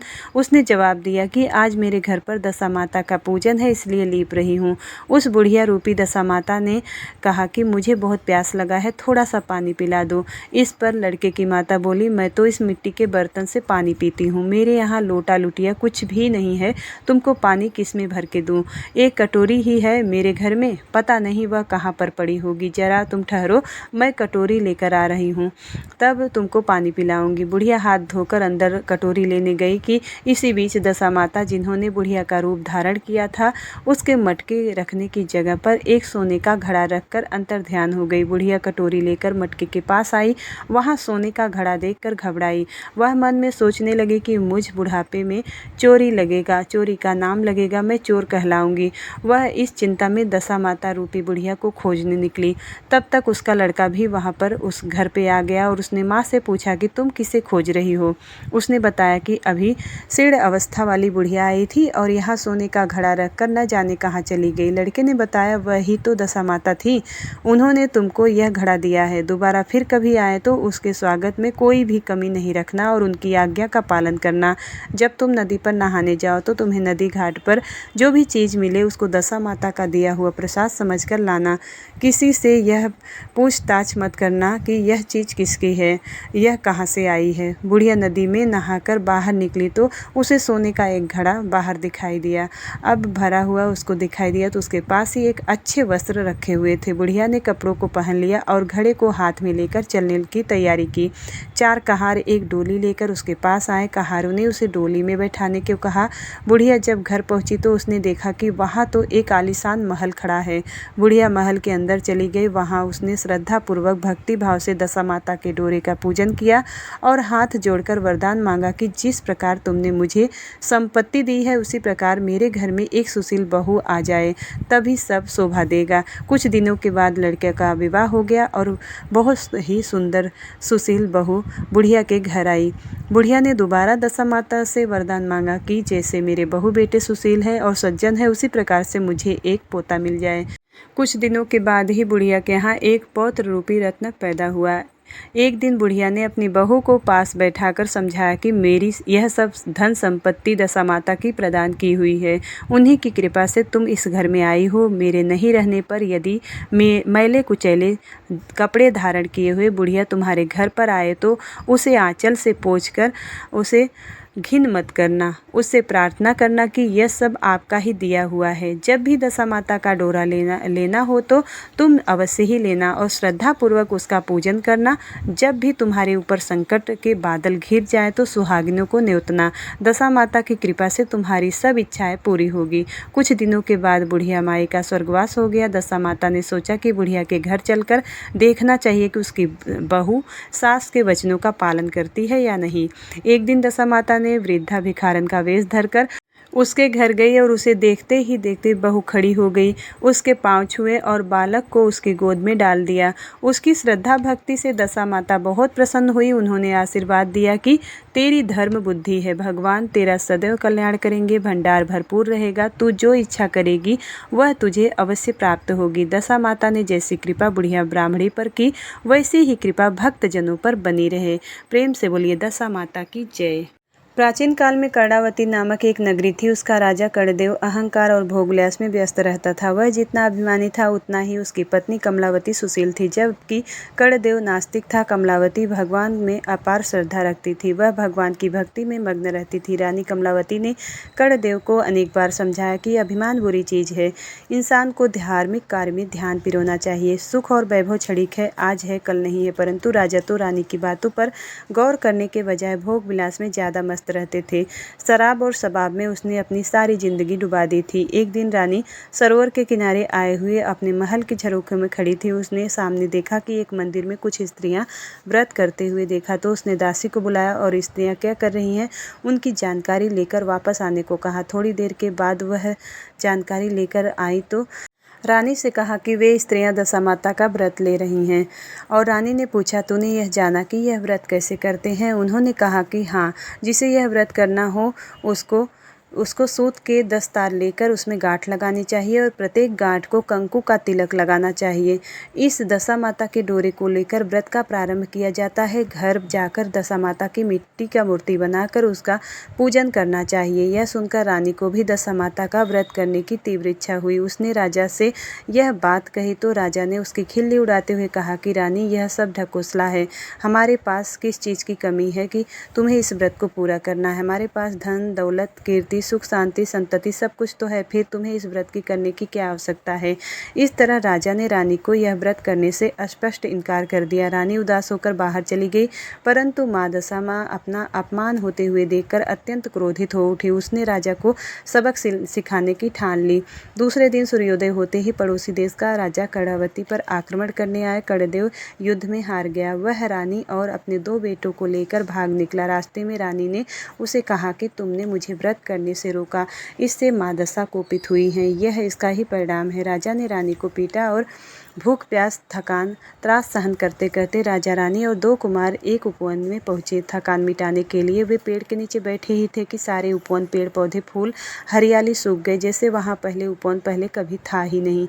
राजा रानी और उनके 2 कुमार यह देखकर घबरा उठे। इतने में उपवन का माली आया। उसने भी यह दृश्य देखा तो हलबला उठा। उसने सोचा जरूर यह लोग अकर्मी हैं, वरना 2 क्षण पहले यहाँ हरियाली थी और अब उसने चारों को उपवन से बाहर निकाल दिया। चारों विवश और लाचार थे। राजा रानी और 2 कुमार निराश होकर वहाँ से आगे बढ़े। थोड़ी दूर जाने के बाद एक गाँव आया। वहाँ सीढ़ियों वाला गहरा कुआं था। सबने सोचा क्यों न प्यास बुझा ली जाए। दोनों कुमार दौड़े और सीढ़ियाँ उतरकर कुएं में पहुँचे, परंतु जैसे ही अंदर गए तो अदृश्य हो गए। राजा और रानी ने दोनों को बहुत ढूंढा, लेकिन न मिले तो रुदन करने लगे। राजा को अब मन ही मन पछतावा होने लगा था कि मानो न मानो वह दशा माता के क्रोध का शिकार बना है। पहले राज गया, अब दोनों राजकुमार। राजा और रानी आगे बढ़े। एक गांव आया। राजा आनंदित हो उठा। उसने कहा कि अरे, यह तो मेरी बहन का गांव है, चलो उसे मिलते हैं। थोड़ी देर के बाद एक व्यक्ति को नगर में जाते हुए देखकर राजा ने उसने अपने आगमन का समाचार अपनी बहन तक पहुंचाने को कहा। बहन ने एक घड़े में मिठाई भरी और सेवक से एक पात्र भाई को दे आने को कहा। उसमें एक सोने का कड़ा भी रखा हुआ था ताकि जरूरत पड़ने पर काम आ सके। राजा उस पात्र को देखा तो मिठाई की जगह कोयले और कड़े की जगह सांप था। उसकी आंखें विस्फाटित हो उठी। राजा क्रोध से आग बबूला हो गया। वह मान नहीं सका कि उसकी बहन उसे खाने के लिए कोयले और मारने के लिए सांप भेज सकती है। राजा सिर पकड़कर बैठ गया। फिर सोचा तो प्रतीत हुआ कि यह सब दशा माता के अपमान का नतीजा है, लेकिन वह करे तो क्या करे। उसने वह घड़ा जमीन में गाड़ दिया। फिर दोनों आगे बढ़े। इतने में एक नदी आई। नदी किनारे खरबूजे का खेत था। रानी को खूब भूख लगी थी। उसने चौकीदार को एक खरबूजा देने के लिए कहा। चौकीदार ने उसे खरबूजा दिया। रानी ने उसे अपने पल्लू में बांधा और आगे चलकर खाने को निश्चय किया। वे थोड़ी दूर ही गए थे कि राजा के सिपाही वहां पर आ पहुंचे और उन्होंने दोनों को रोका, उनकी तलाशी ली। सिपाही ने पूछा कि यह पल्लू में क्या है। रानी ने कहा खरबूजा दिखाओ। सिपाही ने पल्लू में देखा तो खरबूजे की जगह पर राज्य से गायब हुए राजकुमार का कटा हुआ सर था। सिपाही ने क्रोध से लाल होकर उन्होंने राजा रानी दोनों को बांधकर राजा के सामने खड़ा कर दिया। अब राजा भी क्रोधित हुआ और दोनों को कारावास में कैद करने का आदेश दिया। कैद में बैठे बैठे राजा रानी इस घटना पर सोचने लगे कि उन्होंने अब विश्वास हो चला था कि जो कुछ भी हो रहा है वह सब दशा माता के क्रोध का ही परिणाम था। अतः दशा माता के क्रोध को अवश्य ही शांत करना चाहिए। रानी ने दशा माता की तपस्या शुरू की। 10 दिन तक राजा और रानी दोनों ने दशा माता के जाप किए और निराहार उपवास किए। उन्होंने दशा माता की मानसिक सेवा पूजा की और भूलों को माफ करने की याचना की। राजा रानी की इस भक्ति को देखकर माँ दशा उन पर प्रसन्न हुई और सपने में दर्शन दिए। कहा कि अब तुम दोनों की स्थिति सुधरेगी। दूसरे ही दिन माँ दशा माँ ने शत्रु राजा को सपने में आकर कहा कि हे राजा, तूने उन निर्दोष पति पत्नी को बेकार ही जेल में कैद किया है। सुबह होते ही उन दोनों को मुक्त कर देना, वरना तेरा सर्वनाश हो जाएगा। तेरा राजकुमार चला गया था, वह अब भी जीवित है, वह कल सुबह वापस आ जाएगा। दूसरे दिन राजकुमार महल में वापस आया तो राजा आनंद से फूला न समाया। उसने राजा और रानी को छोड़ दिया। राजा और रानी ने माता दशा माँ का आभार व्यक्त किया और उनके गुणगान गाते गाते आगे बढ़े। वे फिर से राजा की बहन के गांव वापस आए और राजा ने जो घड़ा जमीन में गाड़ दिया था वह फिर से खोद कर निकाला तो उसमें से देखा तो मिठाई और सोने का कड़ा था। राजा की बहन को पता चला कि भाई आया है तो उसके पास आई और दोनों को अपने घर ले गई। उसने दोनों को भरपेट खिलाया और बहुत सेवा की। थोड़े दिन के बाद राजा रानी ने विदाई ली और अपने राज्य को आगे बढ़े। सीढ़ी वाले कुएं के पास आए तो अंदर से 2 राजकुमार दौड़ते दौड़ते उनके पास आए। राजा ने पूछा, अरे तुम कहाँ थे? जवाब देने से पहले ही माँ दशा माँ ने अपना असल स्वरूप प्रकट किया और राजा रानी ने एवं दोनों राजकुमारों को आशीर्वाद देते हुए कहा कि हे राजन, तेरी रानी की भक्ति से मैं अत्यंत प्रसन्न हूँ। उसकी धर्मपरायणता निसंदेह प्रशंसनीय है। मुझे खुशी है कि अब तू भी सुधर गया है। मैं तुम सब पर खुश हूँ। तुम्हें अपना राज्य वापस दिलाती हूँ। राजा और रानी दोनों माँ दशा माँ के पैरों में गिर पड़े और कहा कि माँ, आप तो बड़ी दयालु हैं। आपकी महिमा अपरंपार है। आपकी कसौटी में से खरा उतरना पामर मनुष्य के लिए अत्यंत कठिन है। आप अपनी कृपा दृष्टि हम पर बनाए रखना और हमारी रक्षा करना। दशा माँ ने कहा कि हे राजन, जो कोई भी व्यक्ति मेरा व्रत करेगा उस पर मेरी सदा कृपा दृष्टि होगी। जो कोई मेरा अपमान करेगा वह मेरे क्रोध का भोग बनेगा। और माँ अदृश्य हो गई। फिर राजा ने प्रजा का साथ लिया और शत्रु राजा पर हमला करके अपना राज्य वापस लिया। राजा ने माँ दशा माँ का मंदिर बनवाया और प्रजा को भी उनकी महिमा समझाई। वे सुख शांति से रहने लगे। दशा माँ ने जिस तरह राजा रानी पर अपनी कृपा दृष्टि रखी, उसी तरह से हम पर भी उनकी कृपा दृष्टि बनी रहे। प्रेम से बोलिए दशा माता की जय। दशा माता की जय।